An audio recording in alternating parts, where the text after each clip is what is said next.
नमस्कार। ये डेटा क्या कहता है कि एक नए एपिसोड में आप सब लोगों का स्वागत है। मैं हूं अजय प्रकाश। अब जबकि ये बिल्कुल साफ होता जा रहा है कि इस बार the BJP led by Modi ji यानी कि मोदी जी के नेतृत्व में भारतीय जनता पार्टी दोबारा 2024 में सत्ता में नहीं आ रही है और इसकी वजह केवल एक ही आदमी है, वो है मोदी जी खुद।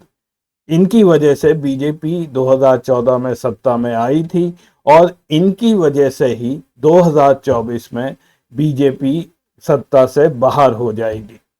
बीजेपी के 2024 में हारने के एक नहीं कई संकेत आते जा रहे हैं। मैंने आपको पिछले एपिसोड में मध्य प्रदेश का डेटा दिखाया था और वहां पर फैक्शनलिज्म यानी कि गुटबाजी इतनी ज्यादा हो गई है। वो तीन गुट यानी कि नाराज बीजेपी, शिवराज बीजेपी और महाराज बीजेपी वो आपस में लड़ाई खत्म कर ही नहीं रहे हैं। और उधर ज्योतिरादित्य सिंधिया के साथ जो कांग्रेसी नेता छोड़कर गए थे 2020 में, उनमें से कई अब वापस कांग्रेस में आ चुके हैं। राजस्थान में राजनाथ सिंह जी मंच पर बैठे थे और 3-4 बीजेपी के वरिष्ठ नेता वहां पे एक दूसरे का माइक छीन रहे थे, उनको धक्का दे रहे थे और मंच से बाहर कर दिया गया। राजनाथ सिंह जी बैठ के ये तमाशा देखते रहे। और तेलंगाना में अगर आप देखें तो बीजेपी का नामो निशान ही नहीं है। उन्होंने दोबारा से वहां पर संजय कुमार बंडी को फिर से प्रदेश का अध्यक्ष बना दिया और सारे नीचे के जितने भी नेता हैं भारतीय जनता पार्टी के, वो इस बात से खफा हो गए हैं। वहां पे भी बहुत जल्दी बीजेपी से एक एक्सोडस शुरू होने वाला है और बीआरएस का तो हाल कुछ अजीब सा बना हुआ है। के चंद्रशेखर राव को अब ये समझ नहीं आ रहा है कि वो बीजेपी को सपोर्ट करें या खुद अपने बलबूते पर इलेक्शन लड़ें। वो कभी नागपुर में जनसभा करते हैं और अभी कल परसों ही वो 600 गाड़ियों का एक कॉन्वॉय लेकर पंढरपुर चले गए। अब वो ऐसा बीजेपी के प्यार की वजह से कर रहे हैं या बीजेपी के डर की वजह से, ये तो वो खुद ही जाने। लेकिन इतना जरूर है कि केसीआर ने तेलंगाना में अपना बना बनाया खेल बिगाड़ दिया है और इन सब राज्यों में अगर बीजेपी के हाथ से सत्ता गई तो लोकसभा में भी उसको वहां से सीटें जीतना बहुत मुश्किल हो जाएगा। हालांकि कई लोगों का ये मानना है कि जनता असेंबली के चुनावों में एक तरह से वोट करती है और लोकसभा के चुनावों में दूसरी तरह से वोट करती है, लेकिन मेरा ऐसा मानना नहीं है। इस पर मैं एक एपिसोड भी कर चुका हूं और डेटा भी दिखाया है कि 2019 को छोड़ के, जहां पे ये जरूर हुआ था कि असेंबली और लोकसभा के चुनावों में लोगों ने अलग तरह से वोट किया था, लेकिन उससे पहले जितने भी चुनाव हुए हैं उसमें ट्रेंड वैसा ही रहा है जैसा कि असेंबली के चुनावों में रहा है। सीटें ऊपर नीचे जरूर गई हैं, उसका लिंक मैं यहाँ पर छोड़ रहा हूँ। तो कांग्रेस अन्य विपक्षी दलों के साथ जब सत्ता में आ ही रही है तो मेरा ऐसा मानना है कि उसको अभी से इसकी तैयारी शुरू कर देनी चाहिए। अगर चुनाव टाइम पर हुए तब भी 9-10 महीने ही बचे हैं और अगर जल्दी हो गए जैसा कि लोग सोच रहे हैं दिसंबर में होगा तो 6 महीने ही बचे हैं। तो इसलिए कांग्रेस को जैसा उन्होंने कर्नाटक में किया था कि उन्होंने 4-5 स्कीम्स अपने घोषणा पत्र में डाल दी थी, इसी तरह लोकसभा के चुनावों की भी तैयारी उन्हें करनी है और ये घोषणा करनी है कि सत्ता में आने के बाद वो पहले हफ्ते में क्या क्या काम करेंगे। आगे बढ़ने से पहले आप सबसे अनुरोध है कि आप चैनल को सब्सक्राइब ज़रूर करें। इससे हम लोगों को ये प्रोग्राम चलाने में थोड़ी बहुत मदद मिल जाती है। और अगर आपको ये एपिसोड अच्छा लगे तो इसको लाइक करिए और अपने दोस्तों के साथ शेयर कीजिए।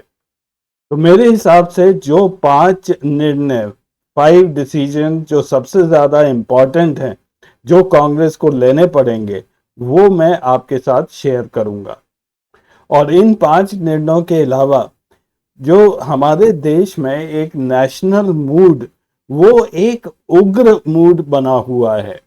बीजेपी ने ऐसा कर रखा है कि हर समय उनके नेता ऊंची आवाज में बोलते हैं, गेस्चरिंग करते हैं, शक्लें बनाते हैं। ये मोदी जी भी करते हैं, जेपी नड्डा करते हैं, स्मृति ईरानी करती हैं। आप जरा सा ये जो ग्राफिक मैं दिखा रहा हूँ ये देख लीजिए, इन लोगों की शक्लें देख लीजिए और उनकी टोन देखिए। ये हमेशा चीख कर बोल रहे हैं। हालांकि नेशनल मूड का मतलब ये है कि राष्ट्र की मनोदशा, देश में बड़ी संख्या में लोग समान विचारधारा के साथ जो सोच रहे हों। लेकिन मेरा ऐसा मानना है कि ऐसी विचारधारा के लोग हमारे देश में बहुत कम हैं। ये लोग केवल अपने को ऐसे प्रोजेक्ट करते रहते हैं। अगर आप वोट प्रतिशत भी लें तो 37% वोटर्स जो थे वो उन्होंने बीजेपी को वोट दिया, और बीजेपी में भी हर कोई इसका समर्थन नहीं करता है। तो ये ज़रूरी है कि हमारे नेशनल मूड को थोड़ा नम्र किया जाए, थोड़ा टोन डाउन किया जाए। ऐसा कांग्रेस को एक प्लान्ड तरीके से करना पड़ेगा। ये जो गोदी मीडिया के एंकर्स हैं, ये ऊंची आवाज़ में बोलते रहते हैं, सोशल मीडिया पर ये लोग झूठ फैलाते रहते हैं, गाली गलौज करते हैं, ये सब बंद करना पड़ेगा। यहाँ तक कि इन लोगों ने हनुमान जी को भी नहीं छोड़ा। ये एक तरफ आदि पुरुष वाले हनुमान जी हैं, दूसरी तरफ रामायण वाले हनुमान जी हैं। तो इसीलिए कहा गया है, जिसकी रही भावना जैसी, प्रभु मूरत तिन देखी वैसी। इन सब के सर पर ठंडा पानी डालने की जरूरत है। मेरा ऐसा मन करता है कि इन सब को आइस बकेट चैलेंज में बुलाया जाए।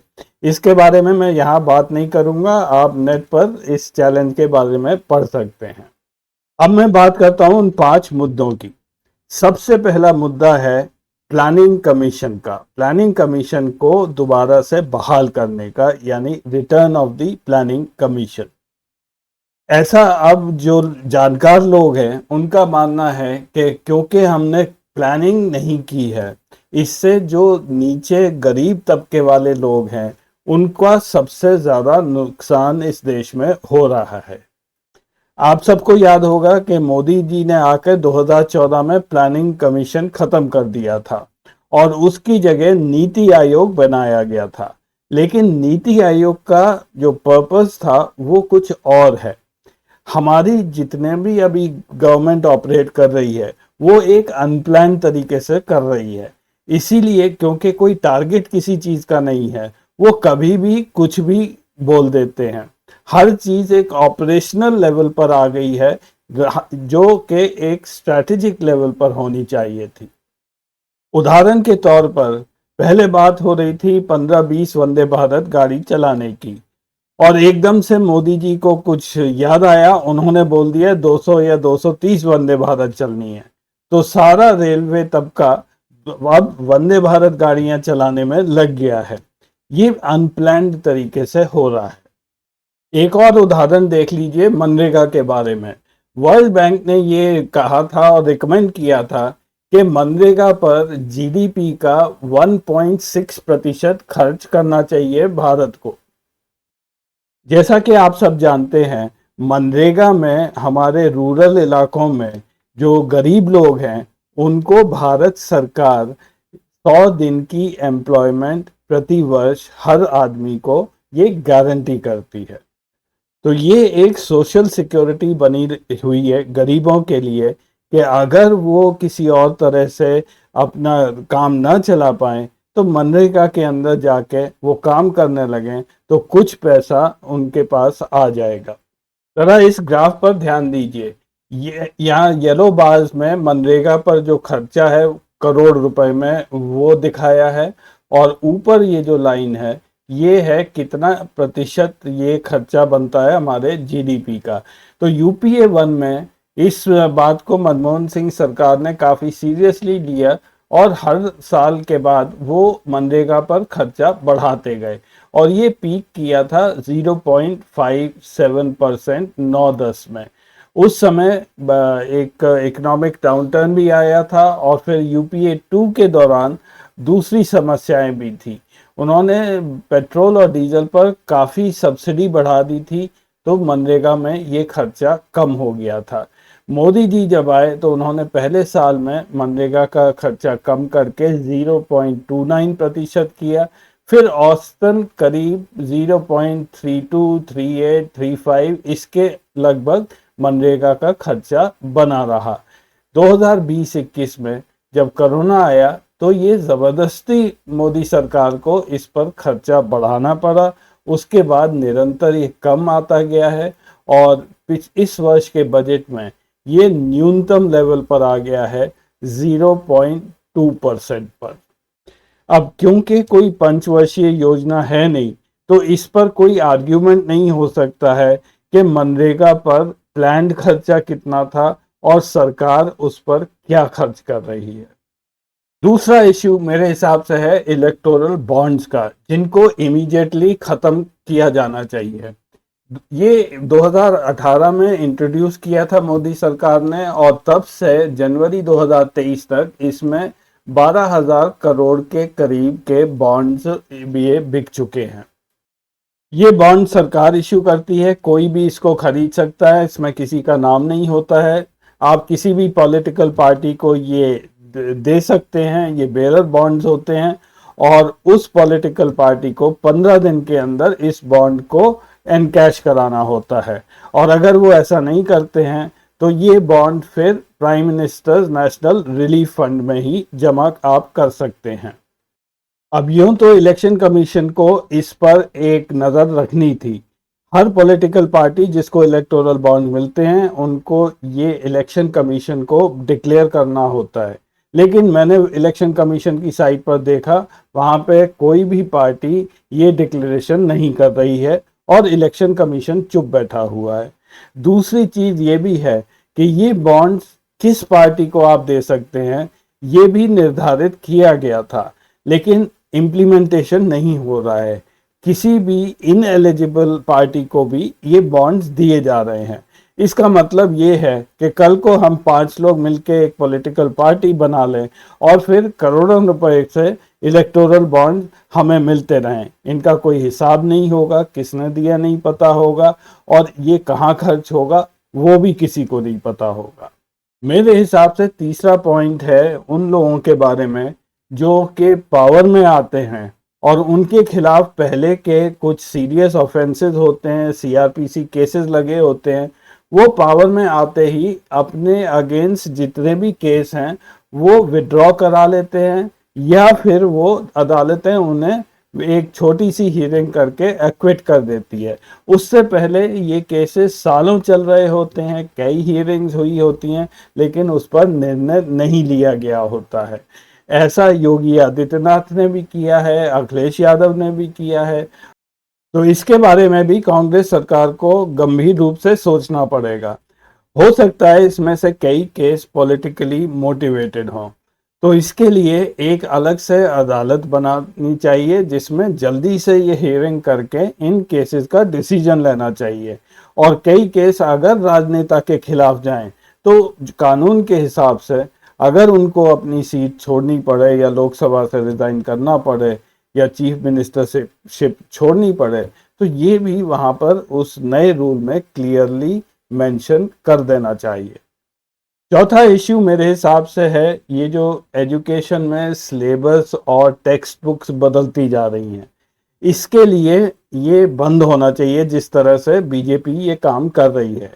अगर आपको सिलेबस बदलना है या टेक्स्ट बुक्स बदलनी है, इसका एक नया लॉ इंट्रोड्यूस होना चाहिए और एक पैनल हो जिसमें काफ़ी सारे विद्वान लोग बैठे हों, उनके अप्रूवल के बाद, और हो सकता है ये पार्लियामेंट में भी आप इसका अप्रूवल ले लें, लेकिन इस तरह से कि वहाँ पर आरएसएस के आदमी बिठा दिए और वो किताबें बदले जा रहे हैं, ये बंद होना चाहिए। इसी से जुड़ा हुआ सवाल है सैफ्रनाइजेशन ऑफ एजुकेशन। जो हमारी यूनिवर्सिटीज़ हैं और बाकी इंस्टीट्यूट्स हैं, वहाँ पर आरएसएस के लोग बिठाए जा रहे हैं, इनकी नियुक्ति हो रही है और वो वहाँ का स्ट्रक्चर और किस तरह से वो इंस्टीट्यूट चलता है वो धीरे धीरे बदला जा रहा है। इसका असर आज नहीं होगा, लेकिन आने वाले 15-20 सालों में ये एक बहुत ही खतरनाक ट्रेंड बन जाएगा। जिन पोजीशंस पर एकेडमिशियंस होने थे, प्रोफेसर्स होने थे, वहां पे बीजेपी और आरएसएस से संबंध रखने वाले लोगों की नियुक्ति होती जा रही है। मैं एक आध नाम ही लूंगा। शांति श्री धूलीपुरा पंडित, ये जेएनयू की वाइस चांसलर हैं। इन्होंने आके एक स्टेटमेंट दिया कि यूनिवर्सिटी पिछले 75 सालों से झूठ के फाउंडेशन पर खड़ी हुई है। इसके बाद जगदीश उपासना ने, ये चेयरपर्सन है प्रसार भारती रिक्रूटमेंट बोर्ड के, ये इससे पहले आरएसएस का जो माउथ पीस है, ऑर्गेनाइजर और पंचजन्य, वहां काम करते थे। फिर मनोज सोनी, इतनी इंपॉर्टेंट पोजीशन है, यूपीएससी के चेयरमैन। ये बीजेपी और आरएसएस से इनका संबंध किसी से छुपा नहीं है। कई ऐसे नाम हैं यहाँ पर जो आप अगर नेट ढूंढेंगे तो हर यूनिवर्सिटी, हर सेंट्रल यूनिवर्सिटी या हर इंस्टीट्यूट में आरएसएस और बीजेपी से संबंध रखने वाले लोग ही इस पोजीशन पर उनकी नियुक्ति हो रही है। तो इस बारे में भी कांग्रेस को बहुत ही गंभीरता से सोचना पड़ेगा। इसका एक प्रोसेस तैयार करना पड़ेगा जिससे ये नियुक्तियां ट्रांसपेरेंट हों और जो डिजर्विंग लोग हैं, जो एकेडमिशियंस हैं, वो ही यहाँ पर आगे से आ पाएं। और लास्ट पॉइंट मेरा है, जो शायद सभी पॉलिटिकल पार्टीज के लिए एक पेन पॉइंट बना हुआ है, वो है ईडी और सीबीआई किस तरह से काम कर रही है और किस तरह से वो पॉलिटिसाइज हो चुकी है। राहुल गांधी, सोनिया गांधी, मल्लिकार्जुन खड़गे, पी चिदम्बरम, शायद ही कोई ऑपोजिशन का कोई लीडर ऐसा बचा हो जिसके खिलाफ ईडी या सीबीआई में आज की तारीख में केस दर्ज नहीं है। लेकिन सारे दूध के धुले पॉलिटिशियन वो बीजेपी में हैं। वो सारे क्लीन हैं, स्वच्छ हैं, ऑनेस्ट हैं। वो लोग कहीं कोई घोटाला नहीं करते हैं। उनके खिलाफ कोई भी केस नहीं है, और अगर है भी तो ईडी और सीबीआई चुप बैठे हुए हैं। और चलते चलते ये भी जान लीजिए कि इन एजेंसीज का कन्विक्शन रेट कितना है। एनफोर्समेंट डायरेक्टरेट का कन्विक्शन रेट है 0.42%, एक आधा प्रतिशत से भी ये कम है। और उधर सीबीआई कहती है कि उसका कन्विक्शन रेट 65 से 70% है।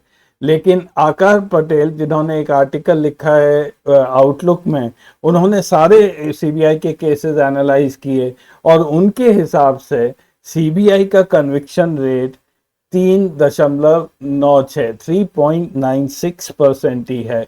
क्योंकि जो कन्विक्शंस बहुत छोटे केसेस में हैं, जो आसानी से हो जाते हैं, वो सीबीआई ने जोड़कर एक बड़ा कन्विक्शन रेट दिखाया, जबकि जो इम्पोर्टेंट केसेस हैं वो आज तक उसमें वो कन्विक्शन नहीं ले पाए हैं।